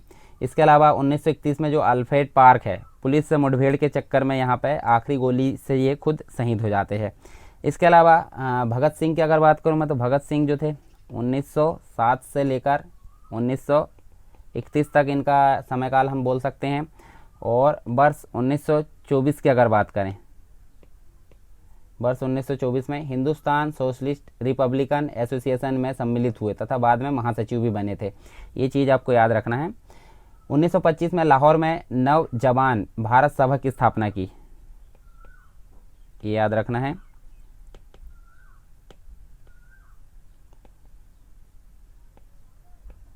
नवजवान भारत सभा कब? 1925 में। 1925 में स्थापना की जाती है। वर्ष 1928 में जो ब्रिटिश पुलिस अफसर सैंडर्स की गोली मारकर हत्या कर दी जाती है। और 8 अप्रैल की अगर बात करें तो 8 अप्रैल 1929 को बटुकेश्वर दत्त के साथ दिल्ली की केंद्रीय विधानसभा में भी बम फेंका जाता है। और यहाँ हम देखें तो 1931 में इनको फांसी हो जाती है 23 अप्रैल को। जो सुखदेव है सदगुरु, मतलब जो राजगुरु है, और राजगुरु और भगत सिंह, इन तीनों को फांसी हो जाती है। इसके अलावा हम देख सकते हैं अब राम प्रसाद बिस्मिल के बारे में, तो इनका ड्यूरेशन हम देख लेते हैं। ये जो थे 1884 से लेकर 1884 नहीं है, 1897 है। यहाँ इसको मैं मिटा देता हूँ। कहाँ से कहाँ तक? राम प्रसाद बिस्मिल है 1897 से लेकर 1927 तक इनका ड्यूरेशन है।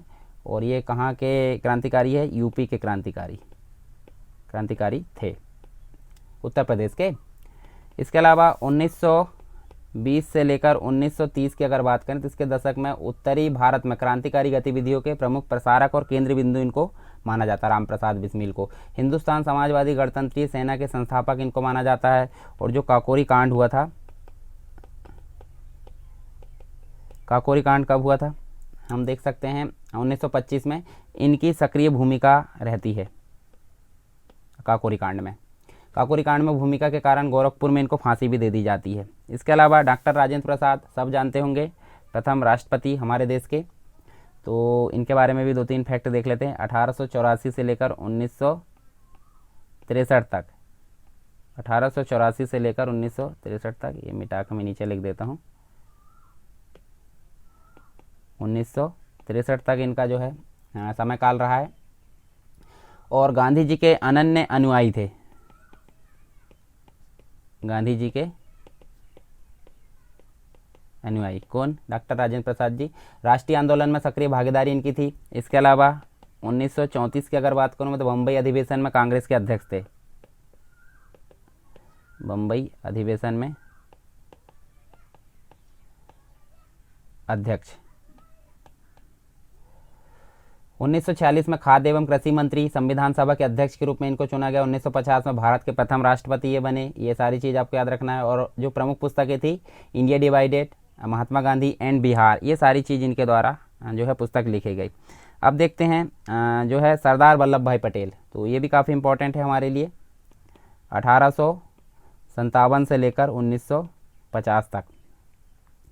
और हम अगर देखें यहाँ पे लौह पुरुष भी इनको बोला जाता है। इसके अलावा 1918 की अगर बात करें तो जो खेड़ा सत्याग्रह हुआ था,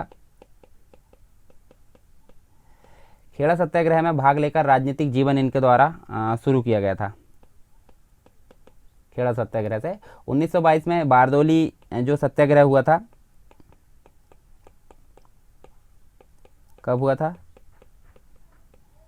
1922 में। इसका सफल नेतृत्व किया था किसने, जो है सरदार, मतलब एक प्रकार से वल्लभ भाई पटेल ने। और वहीं पे उनको सरदार की उपाधि मिली थी, कहाँ पे, बारदोली सत्याग्रह के दौरान। रजवाड़ों एवं रियासतों का भारत संघ में विलय इनकी महान उपलब्धि है, इनकी लौह पुरुष इसलिए बोला जाता है। स्वतंत्र भारत के प्रथम उप प्रधानमंत्री एवं गृह मंत्री के रूप में इनको चुना जाता है। इसके अलावा सी राजगोपालाचारी की अगर बात करूँ मैं, यानी कि चक्रवर्ती राजगोपालाचारी इनका पूरा नाम है। और इनका ड्यूरेशन हम देख सकते हैं 1878 से लेकर 1972 तक इनका रहा ड्यूरेशन। इसके अलावा प्रसिद्ध स्वतंत्रता सेनानी, राजनीतिक नेता एवं विचारक थे। इन्हें जो है आधुनिक भारत का चाणक्य कहा जाता है, चाणक्य कहा जाता है आधुनिक भारत का। किसको, सी राजगोपालाचारी को। वर्ष 1937-39 तक मद्रास के मुख्यमंत्री। इसके अलावा वर्ष 1947 में केंद्रीय सरकार में मंत्री, फिर पश्चिम बंगाल के राज्यपाल भी ये बने थे। इसके अलावा 1948 से 50 की अगर बात करूं तो भारत के, मतलब स्वतंत्र भारत के प्रथम एवं अंतिम भारतीय गवर्नर जनरल के रूप में ये इन्होंने काम किया। और नए दल जो है स्वतंत्र पार्टी की स्थापना की तथा दक्षिण में हिंदी लागू करने का विरोध किया था, हिंदी मतलब हिंदी भाषा। और वर्ष 1954 में भारत रत्न से ये सम्मानित किए गए, 1954 में भारत रत्न इनको दिया गया। इसके अलावा हम देखें अबुल कलाम आज़ाद की बात कर लेते हैं। तो हम यहाँ नेक्स्ट जो पर्सन है हमारे सामने, अबुल कलाम आज़ाद, इनका ड्यूरेशन देख लेते हैं। ये वाले व्यक्ति अबुल कलाम आज़ाद, तो इनका ड्यूरेशन हमको देखने को मिलता है 1888 से लेकर 1958 तक इनका ड्यूरेशन रहा है।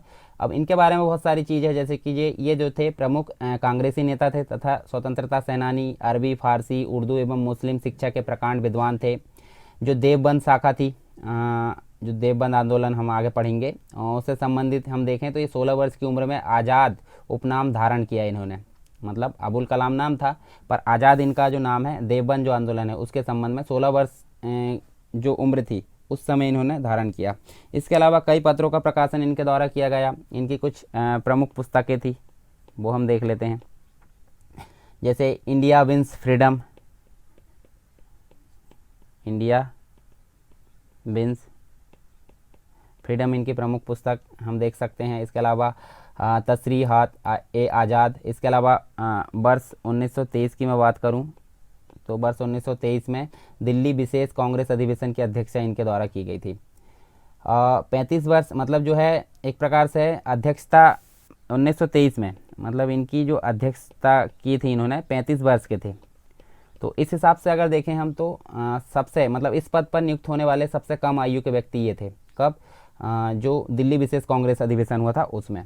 इसके अलावा मतलब कांग्रेस के अध्यक्ष भी रहे 1940 से 46 के बीच में। स्वतंत्र भारत के प्रथम शिक्षा मंत्री और अपने जीवन पर्यंत शिक्षा मंत्री बने रहे। कौन? अबुल कलाम आज़ाद। फिर देखते हैं खान अब्दुल गफ्फार खान, इनका ड्यूरेशन देख लेते हैं हम। ये थे 1890 से लेकर 1988 तक। इसके अलावा कुछ चीज़ें और, जैसे कि पश्चिमोत्तर सीमा प्रांत के प्रसिद्ध गांधीवादी नेता थे, ये गांधीवादी नेता थे। बादशाह खान एवं सीमांत गांधी के नाम से इनको जाना जाता है, तो ये भी हमको याद रखना है, सीमांत गांधी के नाम से इनको जाना जाता है। खुदाई खिदमतगार नामक जो संस्था थी तथा लाल कुर्ती आंदोलन के संस्थापक के रूप में ये मतलब जो है इनको जाना जाता है। भारत विभाजन के प्रबल विरोधी थे और इस वजह से उन्हें जो है स्वाधीन पाकिस्तान में लंबे समय तक गिरफ्तार करके रखा गया और पाकिस्तान में जो है फ़ख्तुनिस्तान बनाने का आंदोलन भी इन्होंने चलाया। इसके अलावा 1987 की अगर बात करें तो यहाँ पे इनको भारत रत्न से सम्मानित किया गया। नेक्स्ट बात करते हैं पट्टाभी सीतारामैया की, तो यहाँ इनकी बात कर लेते हैं हम। पट्टाभी सीतारामैया आप जानते ही होंगे, थोड़ी सी जानकारी फिर भी ज़रूरी है यहाँ पे। 1882 से लेकर 1950 तक इनका ड्यूरेशन रहा। ये मध्य प्रदेश के प्रथम राज्यपाल के रूप में, फर्स्ट राज्यपाल के रूप में इन्होंने कार्य किया है। व्यवसायी थे, चिकित्सक थे, मतलब व्यवसाय से एक प्रकार से चिकित्सक थे और प्रमुख राष्ट्रवादी नेता थे और भारतीय राष्ट्रीय कांग्रेस के जो सरकारी इतिहासकार एक प्रकार से हम इनको बोल सकते हैं।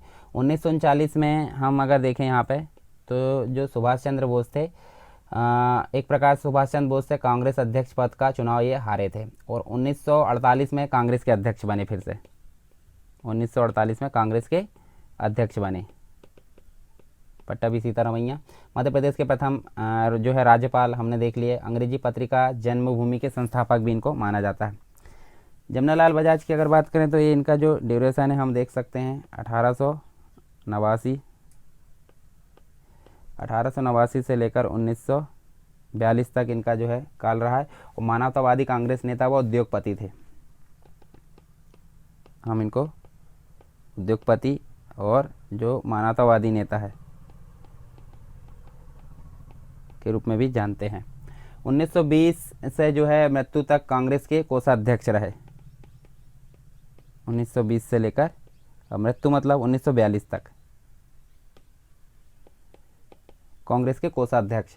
गांधीवादी सेवा संघ के संस्थापक थे। ग्रामीण उद्योगों तथा हथकरघा वस्त्र के विकास में गहन रुचि इनकी थी। गौ सेवा संघ के संस्थापक के रूप में भी इनको जाना जाता है, यानी कि इनकी स्थापना की थी। सस्ता साहित्य मंडल के संस्थापक थे। हरिजन उत्थान के लिए प्रयास किए। हरिजन मतलब जो निचली जाति के रहते हैं उनको हरिजन कहा जाता है। अब देखते हैं महादेव देसाई के बारे में, तो ये जो थे इनका समयकाल हम देख सकते हैं 1892 से लेकर 42 तक, मतलब 1942 तक। महान स्वतंत्रता सेनानी और गांधी जी के अनुयायी थे। गांधी जी के अनुयायी के रूप में भी ये थे और 25 वर्षों तक गांधी जी के मतलब एक प्रकार से महात्मा गांधी जो है उनके सचिव के रूप में भी काम किया। कितने वर्ष? 25 वर्षों तक। इसके अलावा गांधी जी की जो है आत्मकथा, गांधी की आत्मकथा सत्य के साथ मेरे प्रयोग की गुजराती से अंग्रेजी में अनुवाद इनके द्वारा किया गया। इसके अलावा भारत छोड़ो आंदोलन के समय आगा खां पैलेस में इनको कैद कर लिया गया और मृत्यु हो गई। इलाहाबाद से प्रकाशित द इंडिपेंडेंट तथा अहमदाबाद के नवजीवन का संपादन भी इनके द्वारा किया गया। फिर देखते हैं एनी बेसेंट की बात करते हैं, तो एनी बेसेंट का जो समय काल है 1847 से लेकर 1933 तक इनका समय काल रहा है और ये आयरिश महिला थी। आयरिश मतलब आयरलैंड, आयरिश महिला थी एनी बेसेंट। थियोसॉफिकल सोसाइटी के कार्य हेतु नवंबर 1893 में भारत आगमन हुआ था इनका। वाराणसी आई थी थियोसॉफिकल सोसाइटी के कार्य हेतु। इसके अलावा सेंट्रल हिंदू कॉलेज की इन्होंने स्थापना की। सेंट्रल हिंदू कॉलेज की स्थापना कब की? 1898 में। इसके द्वारा? एनी बेसेंट के द्वारा। इनका एक प्रमुख पत्र है कॉमनवेल्थ जो है, और एक है न्यू इंडिया। और वर्ष 1916 में स्वदेशी आंदोलन हेतु इन्होंने होम रूल, जो तिलक है, तिलक के होम रूल के साथ में होम रूल लीग की स्थापना भी की थी। वर्ष 1917 में कलकत्ता अधिवेशन हुआ था। कलकत्ता अधिवेशन में कांग्रेस की प्रथम महिला अध्यक्ष बनी थी। तो ये सारी चीज़ हो गई इनके संबंध में। अब देखते हैं मैडम भीकाजी कामा के बारे में। तो इनसे संबंधित हम देख लेते हैं, जैसे कि जो इनका ड्यूरेशन था 1869 से लेकर 1935 तक। और यहाँ इनके बारे में थोड़ी चीज़ें देखें तो भारत की प्रथम जो है सुविख्यात क्रांतिकारी महिला थी। क्रांतिकारी महिला थी। इसके अलावा यूरोप तथा जो है अमेरिका से क्रांतिकारी गतिविधियों का संचालन इन्होंने किया। भारतीय क्रांतिकारियों की माँ उपाधि से अभिनिहित थी। इसके अलावा जो है 30 वर्षों तक पेरिस से जो है भारतीय स्वतंत्रता के लिए संघर्षरत ये थी। कौन? मैडम भीकाजी कामा। वर्ष 1907 की अगर बात करें तो 1907 में जो स्टुटगार्ट उसकी समाजवादी कांग्रेस में इन्होंने भाग लिया तथा विदेश में भारत का स्वनिर्मित प्रथम राष्ट्रीय ध्वज है, यानी कि तिरंगा, प्रथम राष्ट्रीय ध्वज फहराने वाली प्रथम एवं एकमात्र महिला थी। कहाँ? स्टुटगार्ट में।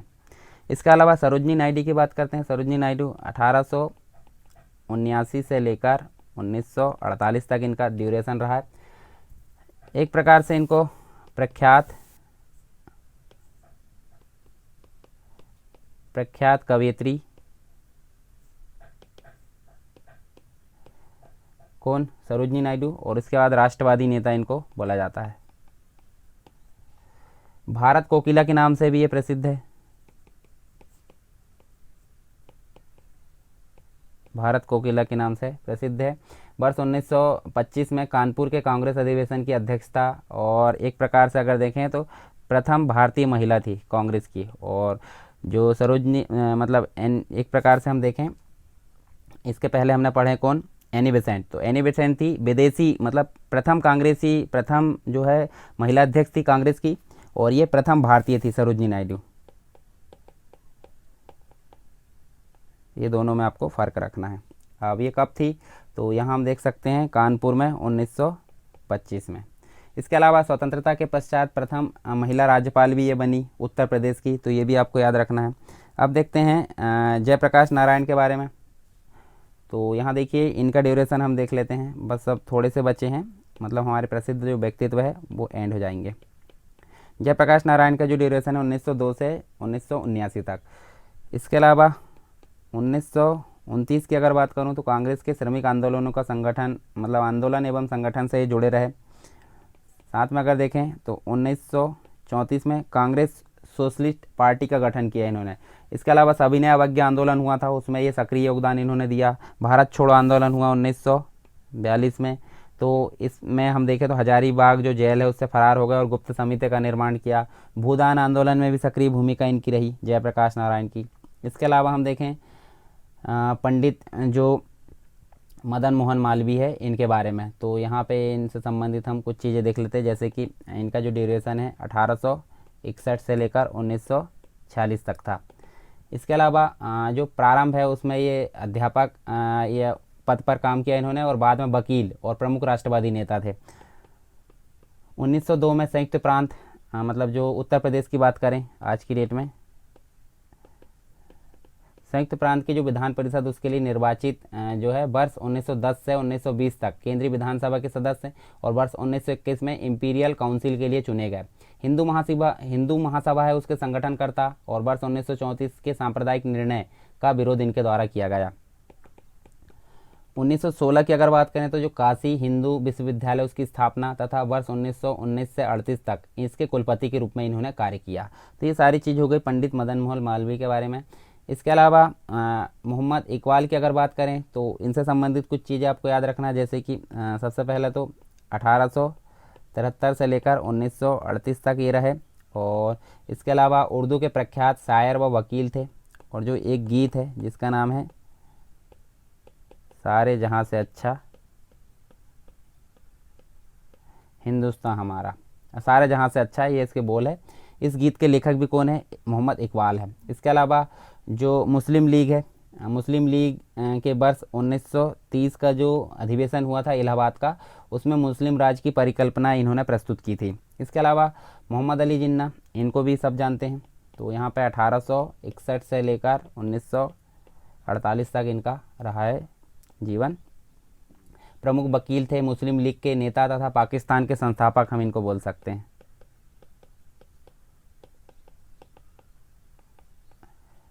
मोहम्मद अली जिन्ना।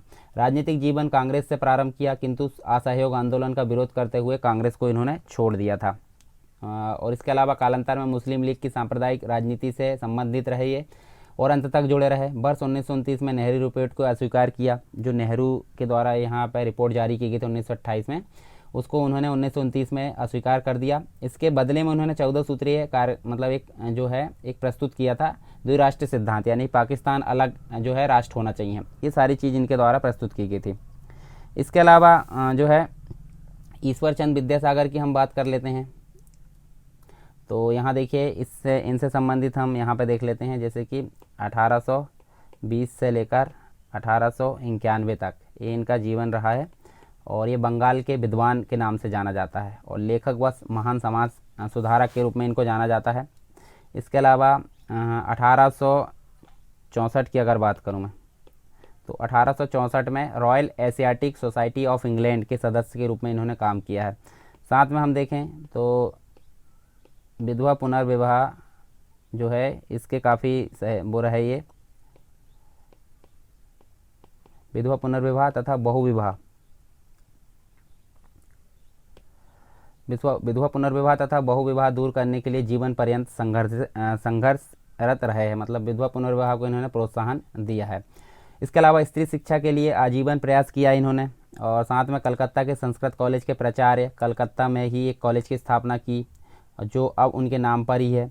इसके अलावा उन्होंने एक बांग्ला वर्णमाला लिखी जो आज तक इस्तेमाल की जाती है। सारी चीज़ है इनसे संबंधित। इसके अलावा हेनरी विवियन डिडेजियो की अगर बात करें तो इनका जो है समय काल हम देख सकते हैं 1809 से लेकर 1831 तक। और ये यंग बंगाल आंदोलन के प्रवर्तक के रूप में जाना जाता है। किसको? यंग बंगाल आंदोलन के प्रवर्तक के रूप में इनको जाना जाता है, हेनरी विवियन डिडेजियो को। स्त्रियों के अधिकारों व शिक्षा के प्रवक्ता रहे हैं। एंग्लो इंडियन समाज सुधारक तथा बंगाल में पुनर्जागरण के अग्रदूत के रूप में इनको जाना जाता है। अंधविश्वास, रूढ़िवाद अथवा जो आदि है इनके खिलाफ ये संघर्षरत रहे हैं। इसके अलावा महादेव गोविंद रनाडे की बात कर लेते हैं, तो ये रहे हैं 1852 से लेकर 1904 तक। इसके अलावा महाराष्ट्र के थे ये, तो महाराष्ट्र के प्रसिद्ध समाज सुधारक और राष्ट्रवादी नेता थे। गोपाल कृष्ण गोखले जो है इन्हें अपना गुरु मानते थे। किसको? महादेव गोविंद रनाडे को। प्रार्थना समाज, दक्कन एजुकेशन सोसाइटी, विधवा पुनर्विवाह समिति आदि सभी संस्था में सक्रिय रूप से भूमिका निभाई इन्होंने। और कांग्रेस के वार्षिक अधिवेशनों के साथ साथ सामाजिक सम्मेलन के आयोजन की परंपरा भी इन्होंने चलाई। तो ये सारी चीज़ हो गई महादेव गोविंद रनाडे के उसमें संबंधित। फिर देख लेते हैं हम कुछ और व्यक्तित्व, जैसे कि यहाँ हम देख सकते हैं भीमराव अंबेडकर की बात की जा रही थी। इन्हें कौन नहीं जानता। इनसे संबंधित भी हम देख लेते हैं। 1891 से लेकर 1956 तक संविधान, भारतीय संविधान के पिता के रूप में इनको जाना जाता है। और ये प्रसिद्ध विधिवेत्ता थे, सामाजिक कार्यकर्ता, राजनीतिक लेखक तथा शिक्षाविद थे। 1924 की अगर बात करें तो 1924 में दलित वर्ग संस्थान तथा 1927 में समाज समता संघ की स्थापना इनके द्वारा की गई। इसके अलावा हम देखें तो 1924 में ही जो है बहिष्कृत हितकारिणी सभा को संगठित किया तथा 1936 में स्वतंत्र पार्टी की स्थापना की। 1936 में स्वतंत्र पार्टी की स्थापना की। इसके अलावा जो है Bombay Vidhan Parishad, governor general, executive council के सदस्य, अंतरिम सरकार में विधि मंत्री तथा संविधान सभा की प्रारूप समिति के अध्यक्ष के रूप में भी ये सम्मिलित रहे। तो ये सारी चीज़ हो गई इनसे संबंधित। इसके अलावा रविन्द्रनाथ टैगोर के बारे में हम जान लेते हैं और ये कुछ और बचे हैं तो इनसे संबंधित हम देख लेते हैं यहाँ पे। तो यहाँ पे हम रविन्द्रनाथ टैगोर के बारे में देखें तो काफ़ी चीज़ें इनके बारे में देखने को मिलेगी, फिर भी हम थोड़ी चीज़ें यहाँ पे देख लेते हैं। जैसे कि 1861 से लेकर 1941 तक इनका जो है ड्यूरेशन रहा है। इसके अलावा ये महान कवि, लेखक, चित्रकार तथा शिक्षाविद थे। 1901 की बात करें तो शांति निकेतन जो है एक विद्यालय खोला था इन्होंने, शांति निकेतन विद्यालय खोला था 1901 में। और बस 1918 में विश्व भारती नामक जो है विद्यालय में इसको परिवर्तित कर दिया, ये भी याद रखना यहाँ पे। 1911 की बात करें तो 1911 में इन्होंने जो है राष्ट्रगान, जो कि आज की डेट में भारत का राष्ट्रगान है, जिसका हम गाते हैं जन गण मन, जो जनगण मन जो राष्ट्रगान है वो इनके द्वारा लिखा गया है। इसके अलावा 1913 की बात करें तो 1913 में इनकी एक मतलब काव्य पुस्तिका थी जिसका नाम है गीतांजलि। इसके लिए एक प्रकार से साहित्य का नोबेल इनको मिला है। और 1915 में ब्रिटिश जो सम्राट है जॉर्ज पंचम द्वारा सर की उपाधि से विभूषित किया गया था। तो जलियांवाला बाग जो हुआ था, जलियांवाला बाग हत्याकांड, उसके कारण इन्होंने जो है इस जो नाइटहुड है इसकी उपाधि को वापस लौटा दिया। 1940 में अंग्रेजों की स्वतंत्रता के विरुद्ध उदासीनता एवं दुर्भावना के विरोध में एक लेख जो है सभ्यता में संकट लिखा एक प्रकार से। इनकी कुछ पुस्तकें जैसे कि गीतांजलि, चित्रा, गोरा, एक प्रकार से कोट डांसर, नौका डूबी, ये सभी इनकी जो है एक प्रकार से पुस्तक है। और एक और चीज़ इंपॉर्टेंट, जैसे कि इनके द्वारा रचित एक गीत है आमार सोनार बांग्ला, जो कि बांग्लादेश का राष्ट्रीय गान के रूप में यहाँ पे अभी गाया जाता है। फिर देख लेते हैं दीनबंधु मित्र। तो इनका जो समय काल था 1830 से लेकर 1873 तक, और ये साहित्यकार थे। कहाँ के? बंगाल के प्रसिद्ध साहित्यकार थे। इसके अलावा नील दर्पण के लेखक, नील दर्पण के लेखक थे। इस नाटक में नील बागान मालिकों द्वारा किसानों के शोषण को चित्रित किया गया था। अपनी रचनाओं से जो है राष्ट्रवाद की भावना के विकास में इन्होंने सहयोग दिया। अब हम देखते हैं गोपाल वल्लभ पंत के बारे में। तो इनका ड्यूरेशन हम देख लेते हैं यहाँ पे 1887 से लेकर 1961 तक। विधि स्नातक, उत्तर प्रदेश के अग्रणी स्वतंत्रता सेनानी थे। तो ये यूपी के स्वतंत्रता सेनानी हम देख सकते हैं। इसके अलावा देखें हम तो महात्मा गांधी एवं सुभाष चंद्र बोस के विवाद में मध्यस्थ की जो भूमिका है इन्होंने निभाई थी गोविंद वल्लभ पंत ने। उत्तर प्रदेश के प्रथम मुख्यमंत्री भी रहे ये, यूपी के प्रथम सीएम ये रहे हैं। वर्ष 1955 से 61 तक भारत सरकार में गृह मंत्री के रूप में भी काम किया है। अब एक और इम्पोर्टेंट पर्सन है हमारे सामने, तो ये इनका जो है डॉक्टर सर्वपल्ली राधाकृष्णन, मतलब जो है शिक्षक दिवस इन्हीं की याद में मनाया जाता है। तो इनका जो ड्यूरेशन है 1967 तक, यानी कि 1888 से 1967 तक रहा। इसके अलावा धर्म एवं दर्शन के प्रसिद्ध विद्वान थे।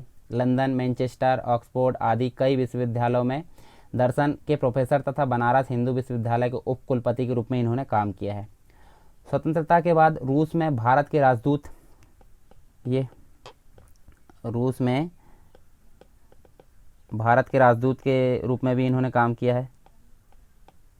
इसके अलावा जो है प्रथम, एक प्रकार से प्रथम उपराष्ट्रपति, भारत के प्रथम उपराष्ट्रपति के रूप में इन्होंने काम किया है।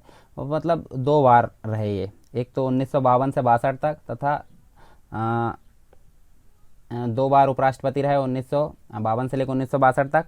और हम देखें तो भारत के राष्ट्रपति के रूप में भी इन्होंने काम किया है। ये राष्ट्रपति के रूप में भी इन्होंने काम किया है, कब? 1962 से लेकर 1966 तक। इसके अलावा 5 सितंबर को इन्हीं की याद में शिक्षक दिवस के रूप में मनाया जाता है। इनकी कुछ पुस्तकें हैं जैसे कि Hindu view of life, religion and society, ये कुछ इनकी इंपॉर्टेंट पुस्तकें हैं। वर्ष 1954 में इनको भारत रत्न भी दिया गया था। तो ये हम देख सकते हैं, भारत रत्न से सम्मानित किया गया था। तो ये सारे व्यक्तित्व हमारे इम्पोर्टेंट सभी चीज़ें यहाँ पर कंप्लीट हो गई है। और इसके अलावा अब हम जो पढ़ेंगे सामाजिक धार्मिक सुधार आंदोलन, अर्थात हम देखेंगे भारत में पुनर्जागरण, ये चीज़ें हम देखने वाले हैं।